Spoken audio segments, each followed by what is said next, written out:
Hey guys, welcome to my kitchen. I'm Lexi and I'm a super amateur baker who loves to read. So each week I post videos of me attempting to bake something I have never baked before while talking about a book that I really enjoy or have recently read. This week I am going to be making Mexican wedding cakes or cookies. I've heard both names. They're my mom's favorite, so she specifically requested them. And I'm going to be talking about The Red Pyramid by Rick Riordan. Sorry if I butcher his last name, it's difficult to say, which is the first book in the Kane Chronicles. He is also the author of the Percy Jackson series, which I think is a lot more popular, but I recently read this one, so I wanted to talk about it while it was fresh on my mind. It was a really fun start to the series, so I'm excited to talk about it with you guys today.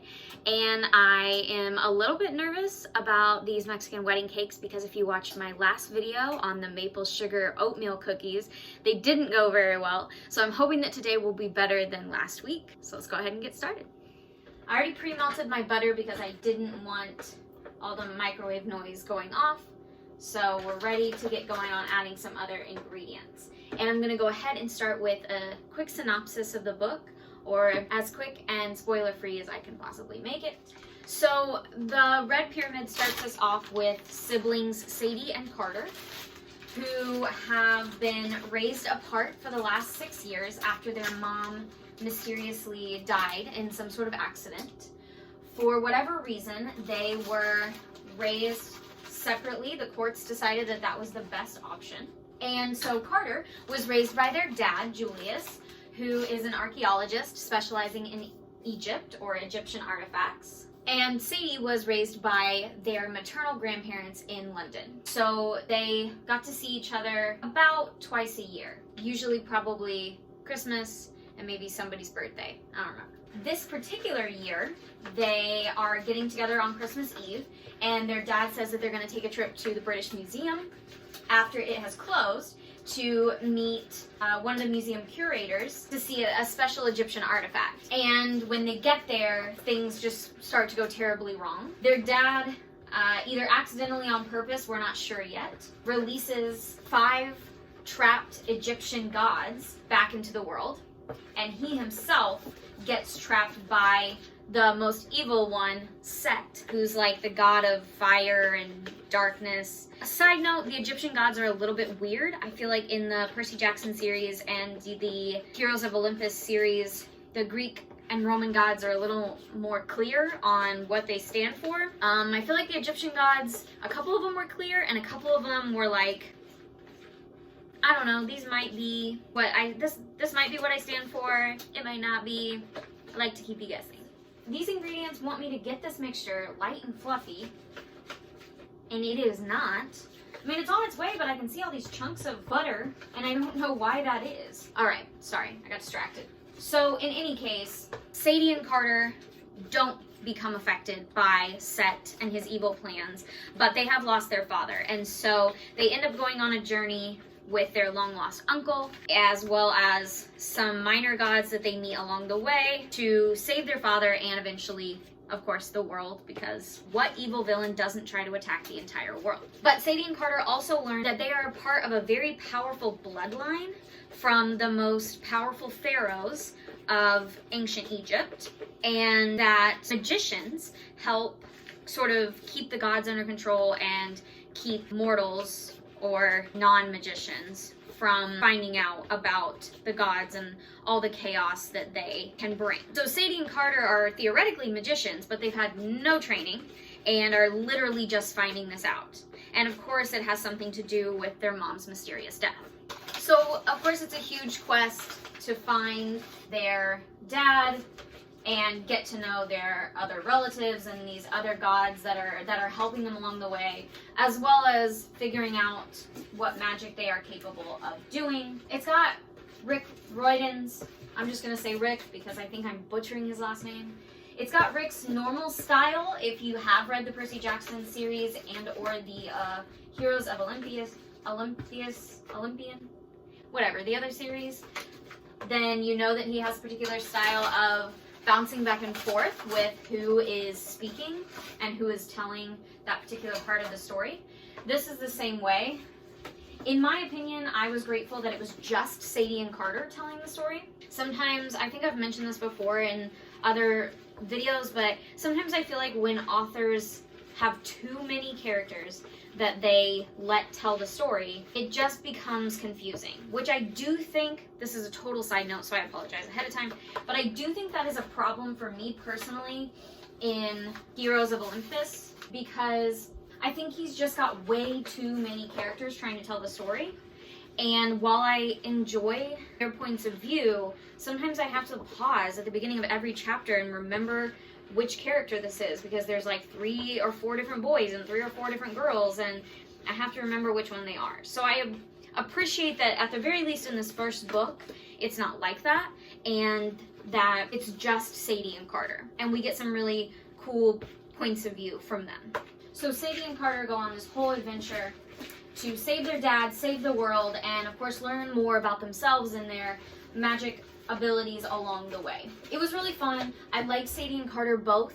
I do have my favorite between the two, but I don't want to sway you either way, so I won't tell you right now. But that being said, I like both of them, and I think that they're both good at flip-flopping. I also think our man Rick is really good at getting the character's point of view. I mean, he gets their personality across without it being overbearing, and I also think that he's good at writing younger ages. You know, maybe he's a child at heart, I don't know. But he's really good at writing that kind of age group. Quick side note, this is a really easy recipe. There's only like 5 ingredients and they all just kind of mix together. Hopefully that's a good sign for me, and it hopefully means that I will be able to do this well and not screw it up.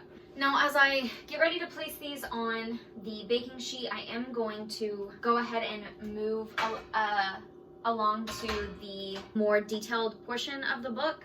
So if you don't want any spoilers, if you want to read this book, then go ahead and skip forward in the video until it says no more spoilers, so that you don't get anything ruined for you, and you can join us back when I'm done to see how my Mexican wedding cakes turned out. If you've already read the book or you don't care about spoilers, then stay with me and we'll continue talking about the book.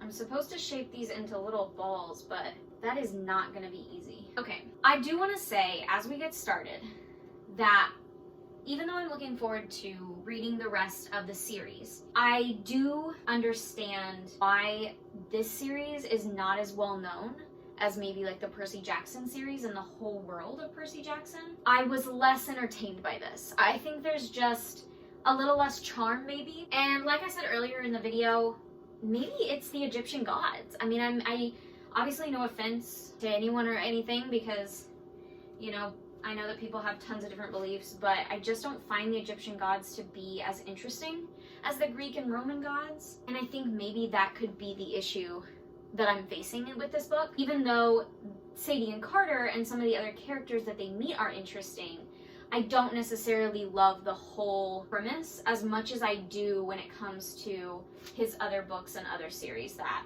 our man Rick has written. But that's okay. I mean, it's still a fun book. I still highly recommend it. I just want to get that out of the way at the very beginning. Also, our first round of cookies are going in. Let's all cross our fingers. One of the things that I do really like about this book is Sadie and Carter's relationship.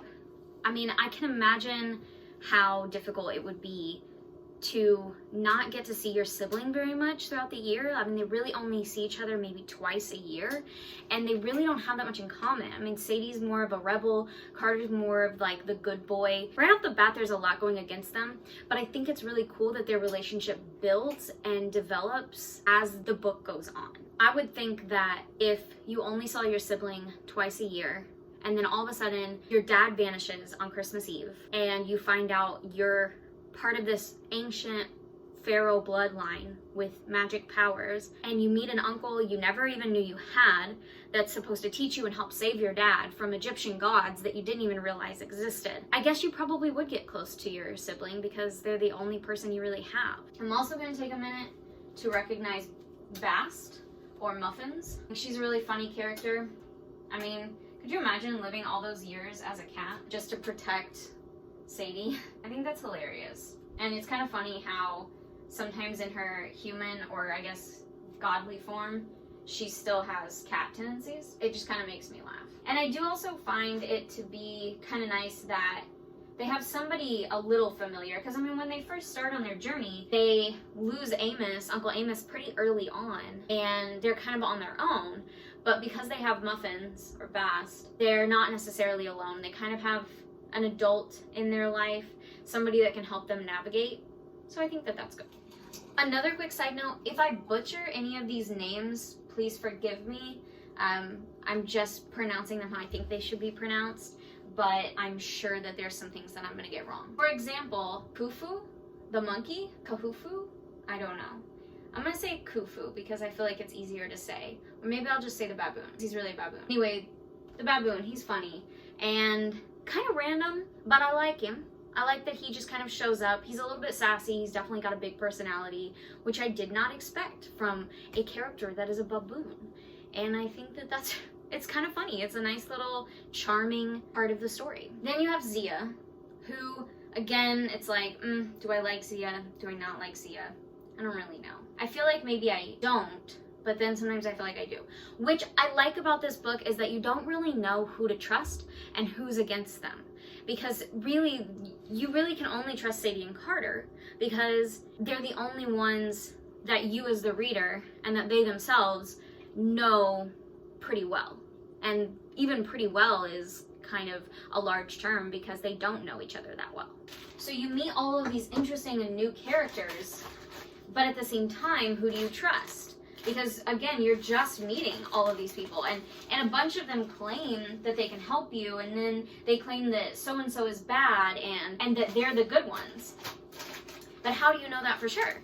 So I think it's kind of a fun little mystery in there that you're trying to figure out who is good and who is bad, and you don't really know who you can trust or who you can really start to like until almost the end of the book. One of the biggest things I would say about this book is that I think if you're the kind of person that more so enjoys action type of stuff, you're gonna have to be a little bit patient. I'm guessing that the action really comes later on, but I think it makes sense because Carter and Sadie both are just learning how to use their powers. They don't really know a lot of the stuff that magicians are supposed to know.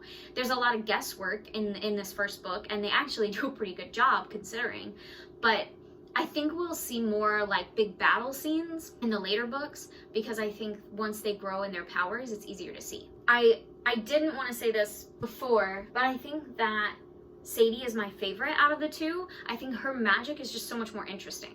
I like Carter. I think he grows a lot during this book. I mean, he's kind of a coward when this book starts, and he grows out of that.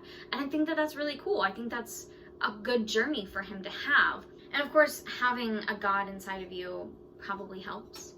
But he does a lot of it on his own too. However, I think Sadie is more interesting. I think her talents and her magic is a lot more fun to read about than just Carter gets strength and fight. Whereas Sadie, I feel like, gets a lot of cunning, and she gets a lot of the actual magic. So I do find Sadie to be a more interesting character. And that could change in future books. Okay, I'm supposed to be baking these until bottoms are lightly brown. I think they're close. Our oven gets really hot. And I think I figured out, if you did watch my maple sugar cookie video, that our oven doesn't heat evenly. And so it was okay with simpler cookies that I did before, like the chocolate chip cookies, but I don't think that it worked very well. Maybe it was like the oats, maybe because there's oats in them, they have to bake super evenly. I don't really know because I don't know anything about baking. So I'm trying to keep a special eye on these because I don't want them to go badly like they did the last time. Okay, I pulled them out because I can see that the bottoms are lightly brown. To me, it doesn't look like the tops are baked at all, but the next step is to cool for 5 minutes, and then you roll them in the powdered sugar while they're still warm. So I think that gives me a chance to maybe make them more round again. And in the meantime, I'm gonna put the second batch in. Truth be told, I don't think there's gonna be a whole lot on this book in this video. It might be a pretty short one, just because I think there is so much exposition. And I could talk about each character individually, but truthfully, not a lot of the characters really stand out. I mean, Amos is interesting, but you don't really get to see him for a lot of the book. Zia is interesting, but again, she's absent for a lot of the book. I've already talked about Bast. I mean, I think it is semi-interesting that the gods are known for kind of just repeating themselves over the centuries, that they just have the same battles, and that's why they got trapped. But I can also tell that something bigger is coming. Sometimes I think one of the bad things about, well, I don't know that it's bad, but I think one of the things about reading series that are totally different by an author that you've read other series by is that it's easy to see what's coming next. I'm honestly sort of feeling like there's a bigger god or something, I guess, something Egyptian that's coming, that is rising. That's sort of the message they got at the end, that's why Set was allowed to go free, because they want him to wait and help them fight this bigger god or bigger entity. I'm not really sure. And I think that's a little bit predictable. I have, like I said earlier, I did read the Percy Jackson series as well as the Heroes of Olympus series. And so that is kind of what happens in both of them. So I think as the third series that I've read by our man Rick, it is a little bit predictable that that's what's coming. But I don't know that it's a bad thing. It's just that I can see it coming. It's not hiding. I will say something I liked or didn't really see coming was that Zia was not technically real, or at least the Zia that they knew, that she was kind of like that imprint so that she could hold the memories of the female god that I am not going to be able to pronounce the name of, but Set's wife, so that she could know his name and be able to save that for the right time. But at the same time, she didn't even have any idea that she could do that. Even though I think it's sad that she believed she had a family and she just couldn't remember them, I also think it was really kind of clever of Iskander, I don't know, that he did that for her, because it really did work. I mean, she was able to avoid detection by the House of Life for technically being a godling, but she didn't even really know herself what was going on. So she could hide from the House of Life and from the gods, and she was kind of just like asleep to it all, which I think is really interesting. And I'm hoping that Carter gets to find the actual Zia later in the series. Although I will also admit that when we first met Zia, I definitely thought she was a grown woman, like in her 20s. And as the book went on, I'm realizing that maybe she was actually like young. Not just because Carter had a crush on her, but that she seemed to find this bond with Carter. And as she was like, I guess, dying, she told Carter, you know, go and find her. She would love to meet you. So it makes me think that she must be a young teenager too, which I guess I didn't get that at the beginning of the book. I was very confused about why their relationship was going to work for quite a while. Okay, it is time to roll these cookies in the powdered sugar. So everybody cross your fingers. Well, this one definitely fell apart. Second time maybe? That one was a little better. Maybe if I just hold it and like drizzle the powdered sugar on top, because I think it's the reaching back in for it that's getting me in trouble. Okay, that went well. We found a system. Well, tip to anybody who wants to bake these are really messy. Between the cookies being really crumbly and having to dip them in the powdered sugar, they're extremely messy. I also don't recommend dipping them, because when I was trying to dip them and like roll them in the powdered sugar, they would be crumbling as I tried to pick them back up. But when I picked them up, held them in my hand, and then just kind of drizzled the powdered sugar over it, they stayed together as a whole cookie. So I don't know, I haven't tasted them yet. It could be a terrible thing and I am doing it completely wrong, but this is what seems to be working, so we're gonna keep at it. I probably need to check on my other cookies. Okay, they're almost done, so we're gonna get these ones put on this tray so that they're good to go. I would love to make them a little more round, but it's not really working for me. I think people who are really good at this can make them almost like a little dome, and I'm attempting to. I promise you that I am, but it's not going super well for me. I also did not taste these. Like, I didn't taste the batter, so I don't really know. This could be terrible. All right, I tasted the batter. It tastes okay. I think we're fine. All right, go ahead and join us again if you are looking for the no more spoilers. This is it.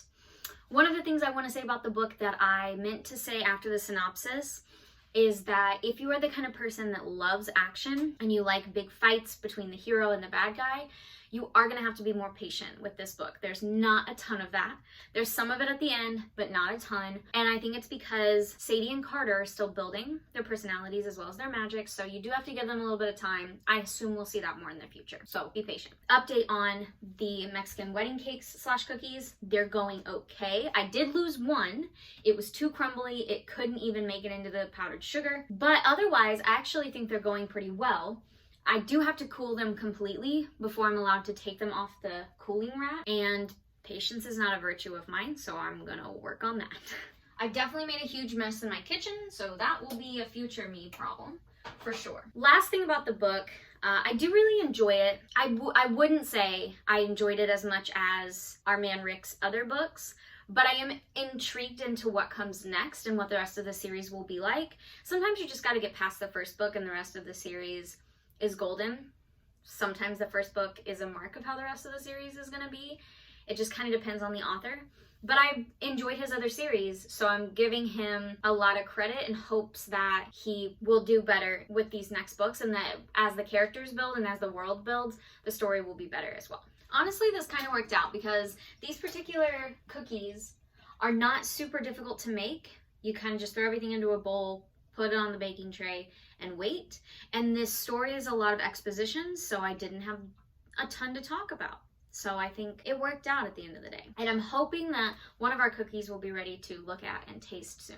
These look way better than my maple sugar oatmeal cookies, so fingers crossed. Here it is. Oh, you can see the powdered sugar falling off of it. I don't think they're supposed to be turned this way. But there it is. Let's taste it. It seems okay. I feel like maybe it's not totally cool all the way. I feel like other Mexican wedding cakes or cookies that I've had have been a little bit harder on the outside, and maybe that's the cooling process, or maybe I'm making them too big, but they're definitely not terrible like I was afraid they would be. So I think these are a success. All right, I think we're ready to wrap up. I would definitely call these cookies a success, so thanks, Mom, for the idea. If you have a recipe that you want me to try, you can drop it in the comments below. Please keep in mind, I'm still a very, very beginner. I'm still technically on cookies, so please don't throw anything too crazy my way. But if you have a great recipe for something, I'd love to see it. And even if I can't accomplish it now, maybe I could accomplish it in the future. I would also love your thoughts on what I made today. If you have any special things that you like to do, or if you have any tips for getting them off the baking sheet without falling apart. Maybe I need to make them cool longer. I don't know. I mean, I thought it was 5 minutes, but maybe my baking sheet is just really hot. They definitely turned out better than my maple sugar oatmeal cookies, so I'm happy with that. I would also love your thoughts on the Red Pyramid. What did you think? What did I leave out? Who are your favorite characters? And I highly recommend reading this book. I'm excited to see what the rest of the series is like, and hopefully we'll be able to talk about those later on in other videos. Let me know who your favorite character is between Sadie and Carter. I definitely have mine, but I would love to know your opinion as well. If you can, shop local, and if you're not looking to shop, then go to your local library and rent from there, or borrow from there. And if you have any book suggestions that you'd like me to read, I will take those as well. I'm a huge fan of fantasy and murder mystery and horror and things like that, but I'm definitely open to reading other things, so just let me know. Otherwise, thank you guys so much for hanging out with me today. If you had a good time, please hit that subscribe button, and I will see you next time. Bye!